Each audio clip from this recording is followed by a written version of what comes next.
For the past 2 years, the Church of Jesus Christ of Latter-day Saints and the Oshawa Civic Band have hosted a Concert of Remembrance at the church's meeting house in Oshawa, Ontario. It was an opportunity to remember and honor those who have served in the armed forces and those who are currently serving. We did this through music and verbal tributes that involved many participants from around the community. We wanted to continue this tradition as it was very meaningful for all those who attended. Since we cannot currently gather in large groups, we are providing this year's concert virtually. We welcome you to a Concert of Remembrance in hopes that it will give you pause and reflection and appreciation of those brave men and women who heroically served and those who currently serve in our community.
Hi, I'm John Henry, Chair of Durham Region. Today, we come together virtually to honor the brave Canadians in uniform who have served our country. They have upheld peace and freedom both at home and around the world. We owe our veterans and their families an immeasurable debt of gratitude for their service. Remembrance Day was first held in 1919 on the first anniversary of the Armistice Agreement that ended the First World War. Today, it's my honor to be joining with all of you virtually to pay our respect and give our thanks with the Concert of Remembrance. Thank you to the Church of Jesus Christ of Latter-day Saints for hosting this important occasion, and thank you to the partners and attendees who have made this possible. Thank you, and lest we forget.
Remembrance Day, we honor the men and women who have selflessly served in order to secure our freedom and reflect on the impact that they have made in our lives and in the world.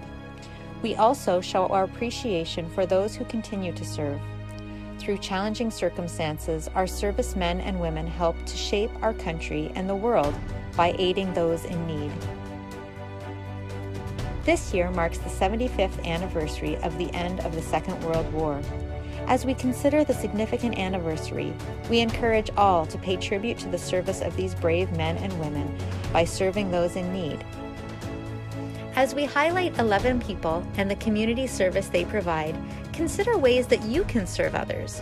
Service opportunities can be found on justserve.org if you need some inspiration. JustServe.org is a free community resource sponsored by the Church of Jesus Christ of Latter-day Saints to help you connect with those in need. You can register yourself as a volunteer on the website or download the app and look for opportunities near you that suit your interests. During the month of November, let's inspire each other. Find a service you can offer and post your experience on social media with the hashtag #BecauseTheyServe, A big inspiration to me in helping others is that song, "Have I Done Any Good in the World Today? Have I Cheered Up the Sad and Made Someone Feel Glad? If not, I have failed indeed."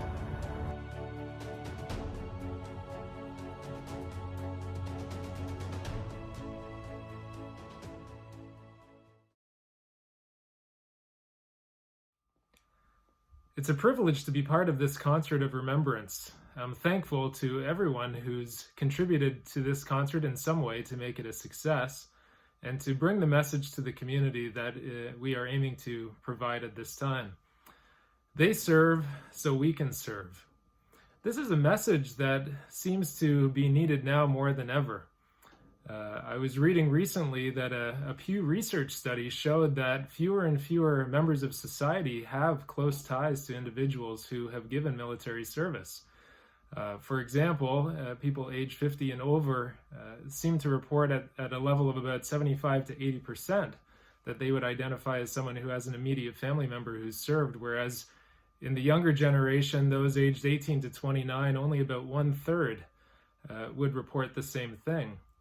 And so as I considered this, I considered how important it is that these stories be told.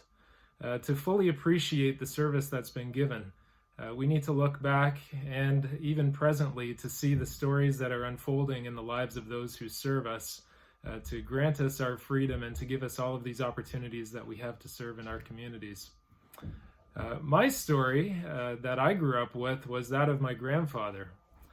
My grandfather, John Angus MacLeod, served in the British Navy at around the time of World War II. And he had just recently been married, actually, in June of 1939, when, of course, things descended quickly to the point where Britain was forced to enter the war. And as a youngster, you know, I had these stories in my mind. My grandfather and my grandmother would share details. But you know, when I looked at my grandfather moving around, I assumed that he had a sore back because he was an old man.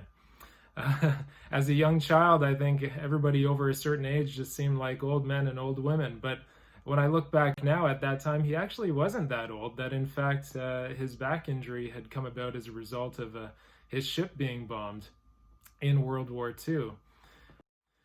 He had actually only been serving in the war for a matter of months before his ship, the HMS Wessex, was bombed off the coast of Calais, France.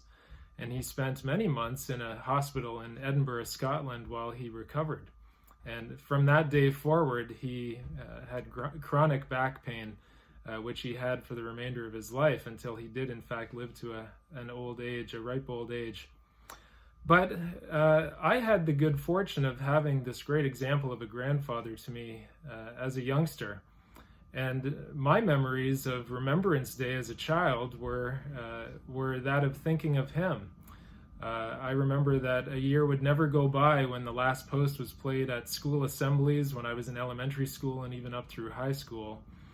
And I would always remember him during that moment of silence and those experiences that he had had, and just trying to, I guess, relive in some way in my mind what that must have been like. But more importantly, the sacrifice that he was making at that time to grant us our freedom. Even at this time now, as I serve as a high school teacher and have the opportunity to participate in recognizing Remembrance Day each year, my grandfather still comes to mind. That, again, every moment of silence that passes on November 11th, it's him that I'm thinking about. Now, the reason that I share this with you is just to give some small window into what my experience with service to our country has been, and my connection to my grandfather. And so as we move forward in time, and as service continues to be rendered to our country, again, recognizing that so fewer have these personal stories, how much more important it is that we take these opportunities now to tell these stories and to help members of our community remember the great service that has been given and is currently being given, so that we can serve in our community. I'm grateful for the relationships that we have with these community partners that have taken part with us in this Concert of Remembrance. And I hope that this Concert of Remembrance will serve its purpose to those who view it, that we will be mindful not only of the opportunities that we have to serve in our community, but why we have those opportunities, the great freedom that we enjoy as citizens of this country, to be able to do things like serve according to the dictates of our own conscience. And I know that as we come together as members of a community to be able to serve each other, that good will be done. And that, Jesus Christ, who is the center of our faith, even said, "Love one another, even as I have loved you." And this is the spirit that we try to serve with. That's simply showing love and understanding of each other, and simply recognizing who in our midst has needs and trying to meet those needs is what that charitable service is all about. So once again, I'm grateful for this opportunity to share a few remarks, and once again extend my gratitude to those who have participated in this concert in any way, that we might take the opportunity at this time of year to remember those who serve so that we can serve.